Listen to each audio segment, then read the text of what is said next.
et on va aller voir une petite entreprise française. Alors une entreprise française qui malheureusement vient de prendre une grosse claque, c'est le groupe Valbiotis.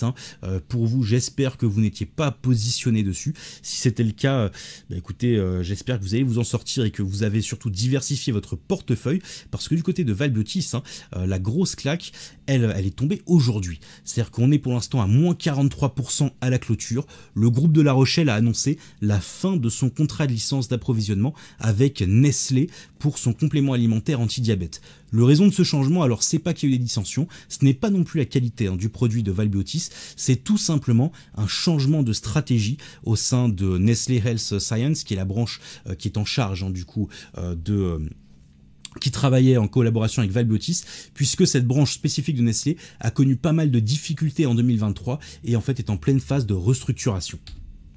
Concrètement, ce coup dur devrait ralentir la mise sur le marché international de son complément alimentaire anti-diabète, qui est le Totum 63. Grâce à une augmentation de capital, cependant, l'année dernière, Valbiotis disposait de 25 millions d'euros fin 2023. D'après la direction, ça devrait être suffisant pour l'instant pour permettre au groupe de s'offrir un petit peu de temps.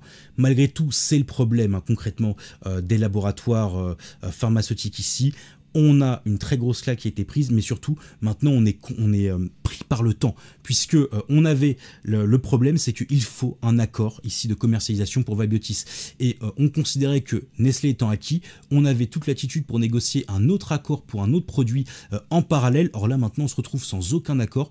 On a un vrai besoin urgent ici de trouver un nouvel accord, surtout pour la distribution à l'international. Ça, c'est vraiment l'enjeu, et sans ça, sans accord qui serait trouvé dans les prochaines semaines, les prochains mois, le titre risque de continuer de s'enfoncer brutalement à la baisse, et les réserves concrètement de cash ne sont pas non plus illimitées. Et si l'année dernière un client comme Nestlé Health Science était derrière le groupe, ça avait permis justement de pouvoir faire une augmentation de capital réussie. Là, sans accord, sans aucun gros partenaire derrière lui pour soutenir l'un de ses produits ou la commercialisation de l'un de ses produits, le groupe risque de ne plus être capable de se revaloriser. Donc là, le chrono est enclenché, on n'est pas encore en intérêt de faillite, c'est pas encore la Bérésina, mais malgré tout, il va falloir se presser, et ce sera donc un dossier évidemment à suivre.